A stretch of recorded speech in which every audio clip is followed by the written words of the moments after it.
What is going on, guys? Welcome back, and today we have a very special video because I hit 1,000 subscribers.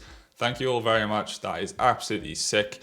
I asked anyone on my community page if they had any questions, and a few of you did, so this is going to be more of a chilled video. I'm just going to answer some questions. Sit back, relax, grab a cup of tea, and let's get into them. So it's actually quite nice that we've got a mix of civil service career type questions and then some more personal questions as well, because I really want you guys to try and get to know me on a more personal level as well. That's why I've been doing some vlogs and stuff like that. I really enjoy letting people into my life and kind of sharing things. Okay, the first question that we've got is, in terms of flexible working, how flexible is the civil service, or is this dependent on the job department you are working for? I think the first thing to bear in mind is that I can only give you my perspective based on my experience of working in two different government departments.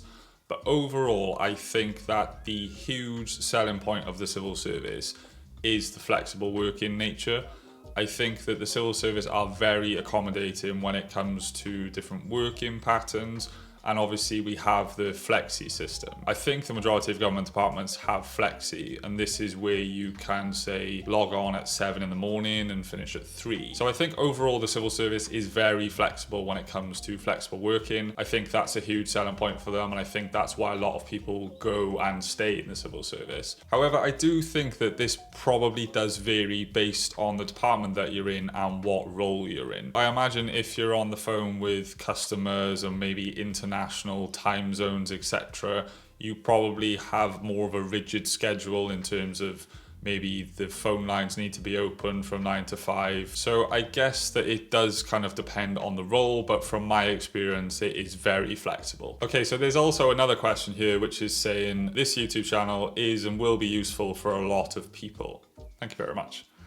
How long do you envisage continuing the channel, and can you see yourself branching off into covering new kinds of content? So I have absolutely no intention of stopping making videos. I really enjoy it, and I can definitely feel some momentum with my channel now. I've hit over 1,000 subscribers. I've got over 4,000 hours of watch time. My channel's in a really good place and it's definitely growing. I am definitely going to be talking about some more content. I am really interested in things like personal finance, business, productivity, all kind of aspects of self-development and that sort of stuff.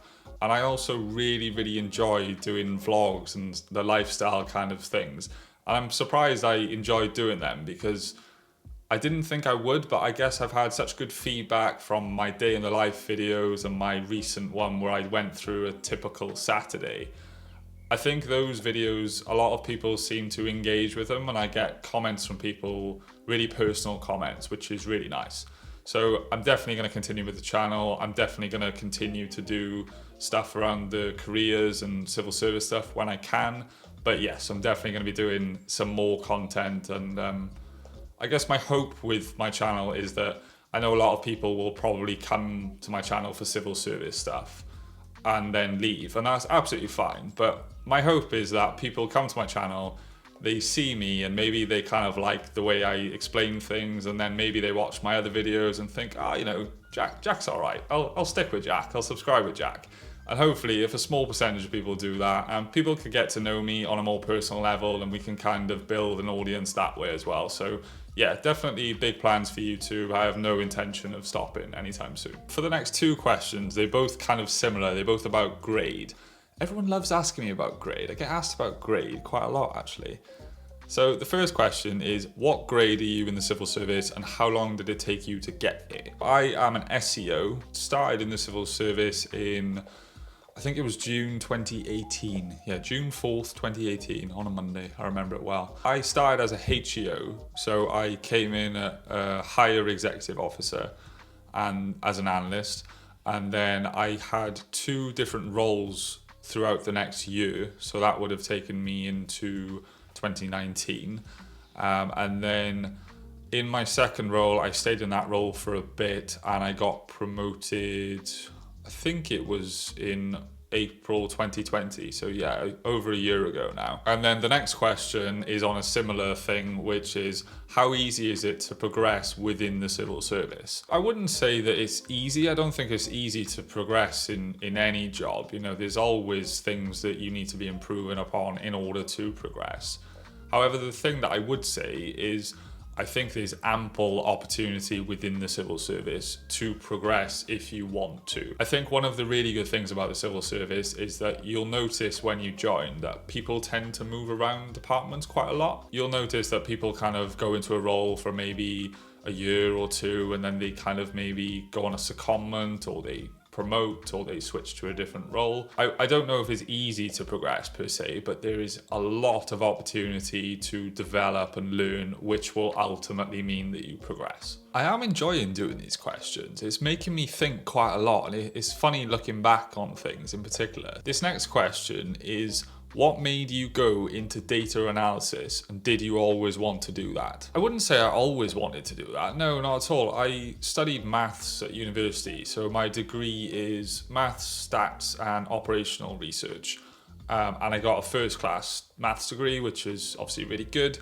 And then I was kind of looking at my options, and a lot of people go on to become analysts. The salary for analysts is really good, and there's opportunity for you to progress.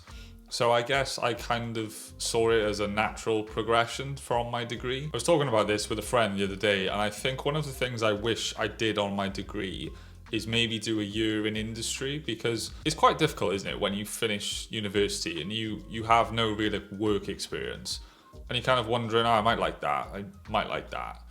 And I think if I'd have done that year in industry, I think that would have maybe scratched the itch on a few things. So if you are kind of new and you're wondering, ooh, what kind of career path should I go down, I would maybe recommend doing that, but also realize that you can switch career paths. Like that's also very common. Okay, next question, moving on, is did you teach yourself to code, or did the civil service teach you? I taught myself to code, and to be honest with you, I don't consider myself a coder per se. I can just use things like Python and SQL to manipulate data and present data. However, the civil service are very good at providing learning opportunities. So I've been on a few courses that are run within the civil service for things like Python and R and machine learning and stuff like that. And I've also been lucky enough to use things like Data Camp, where I get a subscription to that and I can practice my skills on there. The civil service are very good at providing these opportunities to you, but I think ultimately with coding, and like anything, you're only going to learn it if you are using it every day in your role. If you're trying to do things in Python, in SQL, in R, whatever you're using, you have to use these tools every single day and kind of bang your head against the wall, go through the pain of being like, right, what is that function that I use for this? Right, go to Stack Overflow, search Stack Overflow, look for someone who's done a similar solution to you. It's kind of just the process of learning how to code. So they help the civil service, but ultimately I taught myself a lot of what I do know now. While we're on the subject of software and coding and tech and stuff like that, this is a good question. Would you prefer working in the civil service, or would you quickly move on if you got an offer from big tech companies like Apple, Google, etc.? I'd be gone, mate. If Apple were knocking, I'd be like, oh, bye. No, I'm joking. I think I don't consider myself qualified to work for a big tech company like Apple or Google. Yes, I could definitely maybe get an analyst job with them. However, I feel like if I was gonna go to those companies, I would want to go as a more software engineer role, and I would really, really need to spend a year or two upskilling my knowledge in back-end development, front-end development, looking at data structures and data frames and templates and all the kind of stuff that goes with becoming a software engineer. And to be honest with you, I do think about that more and more lately. And I do wonder if one day I might try and go down that path. But currently, I have no plan on going into big tech. Also as well, because I live in Cardiff, there's not really any big tech in South Wales at all. I would probably have to move to London. Although maybe with the remote working environment, it could be different now. So no, I don't currently have plans to move into tech, but maybe one day. It is something that I think about quite a lot, kind of going down that software engineering route. So yeah, we'll see. Stay tuned. Moving on to the next question, we've got, what keeps you motivated in your career? For me, to be honest, this is a very easy one. I have to be constantly learning, developing, learning new skills, just kind of pushing myself forward. If I'm not doing that and things become stagnant, I find that I become very unmotivated and I do get bored. I have to be constantly kind of pushing the needle, moving forward, learning new skills, picking up new things, having new experiences, and ultimately pushing my comfort zone, because I find that otherwise I just feel stagnant. Okay, final question, and I think probably the juiciest one, that's why I left it until the end. Are you planning on staying in the civil service long term, and would you recommend it to younger people? Ooh. So the honest answer is I don't know. I think that at the moment I can't imagine working anywhere for like 10 or 20 years. I don't know. I just can't imagine a job for life just doesn't exist anymore, does it? It just doesn't seem practical. And for my personality, I like to be constantly pushing the needle, constantly learning new things and experiencing new things. So to be honest, I don't see myself anywhere long term at the moment. Maybe that'll change as I get a bit older, but at the moment I just want to learn and kind of experience as much as I possibly can. One thing that I do think about a lot as well is that I would like to work in the private sector to experience both sides of it. I've spoken to some people who've only ever worked in the public sector, or maybe they've only ever worked in the private sector. And I think to go and work in the private sector for me now would be interesting to see the difference between the two. On the point where you talk about asking whether I would recommend it for younger people, I think I would. I think I came into the civil service when I was 22 or 23, and I have learned so much in such a short period of time because I'm hungry for it. And I think if you are ambitious and you want to experience as much as you can and learn new things, I think there is so much opportunity within the civil service for you.